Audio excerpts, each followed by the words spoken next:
بسم اللہ الرحمن الرحیم۔ رسول اللہ صلی اللہ علیہ وسلم کا یہ پیارا دین جس میں اللہ ذوالجلال نے پھر عورتوں کی قلبی نزاکتوں کا بھی خیال کیا۔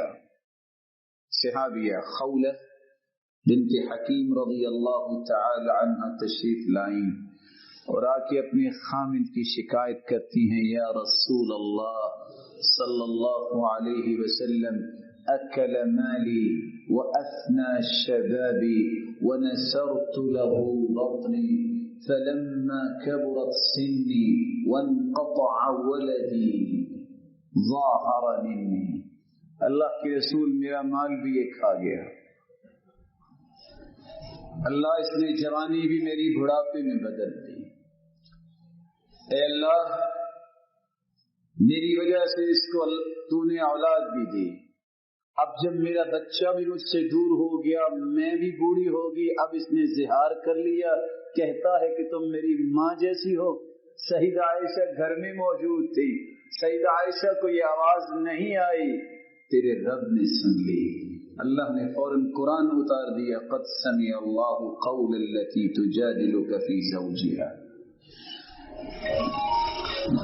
فون کو نا آپ بند کر دیجئے۔ جمعے کا ادب یہ ہے کہ اگر کوئی بول رہا ہو تو اس کو چپ کروانا بھی لغو بات ہے۔ تو اصل جو جمعہ اور تقریر اور وعظ کا مقصد ہوتا ہے وہ انسانوں کی تربیت ہوتا ہے۔ سب کچھ چھوڑ دیں، اجر کی نیت سے، ثواب کی نیت سے انسان کو بیٹھنا چاہیے۔ کوئی آیا ہے یا نہیں آیا اس کا کوئی کسی پہ ٹھیکہ نہیں ہے۔ جو آ گیا ہے اللہ اس کو اجر دے گا، جو کسی عذر کی وجہ سے نہیں آیا اللہ اس کو وہاں اجر دے دے گا۔ اللہ نے ہم سے پوچھ کے تو اجر نہیں دینا۔ اس لیے صرف پریشانی مجھے اور آپ کو یہ ہونی چاہیے کہ میرا جمعہ محفوظ ہو جائے، چونکہ میں اس وقت اپنے اس مقصد میں بیٹھا ہوں۔ تو سب بھائیوں سے گزارش ہے اپنے موبائل آف کر کے بیٹھا کریں۔ اللہ آپ سب کو عزتوں اور برکتوں سے نوازے۔ رسول اللہ صلی اللہ علیہ وسلم نے جو دین پیش کیا، اس دین میں عورت کی تخلیقی نزاکتوں کا بھی خیال رکھا گیا۔ مرد پہ جمعہ فرض ہے، عورت پہ جمعہ فرض نہیں۔ مرد پہ باجماعت نماز پڑھنا فرض ہے، عورت پہ فرض نہیں۔ مرد پہ جہاد فرض ہے، جب جہاد کا وقت آ جائے عورت پہ فرض نہیں۔ مرد پہ احرام کی پابندیاں ہیں، عورت پہ احرام کی کوئی پابندیاں نہیں۔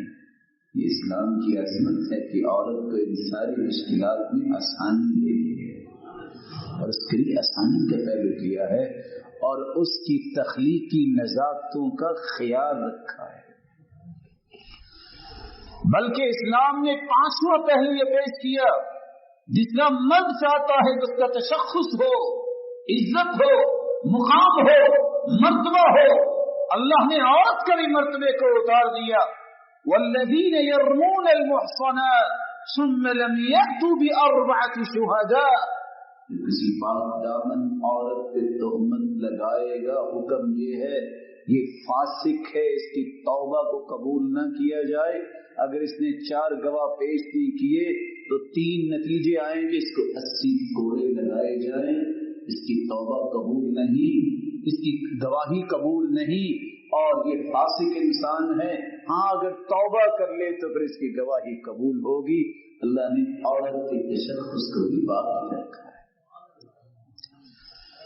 بلکہ یہ آرڈر جاری کیا جو کسی پاک دامن عورت پہ تہمت لگائے گا لعنوا فی الدنیا والآخرہ، اس پہ دنیا میں بھی اللہ کی لعنت برسے گی اور آخرت میں بھی یہ ملعون ہی ہوگا۔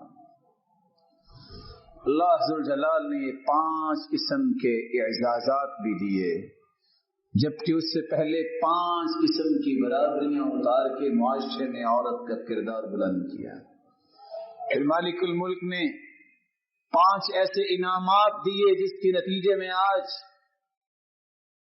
کسی عورت کے لائق نہیں کہ وہ زبان کھولے، کسی مرد کے لائق نہیں کہ اس کے بارے میں 2 رائے پیش کرے۔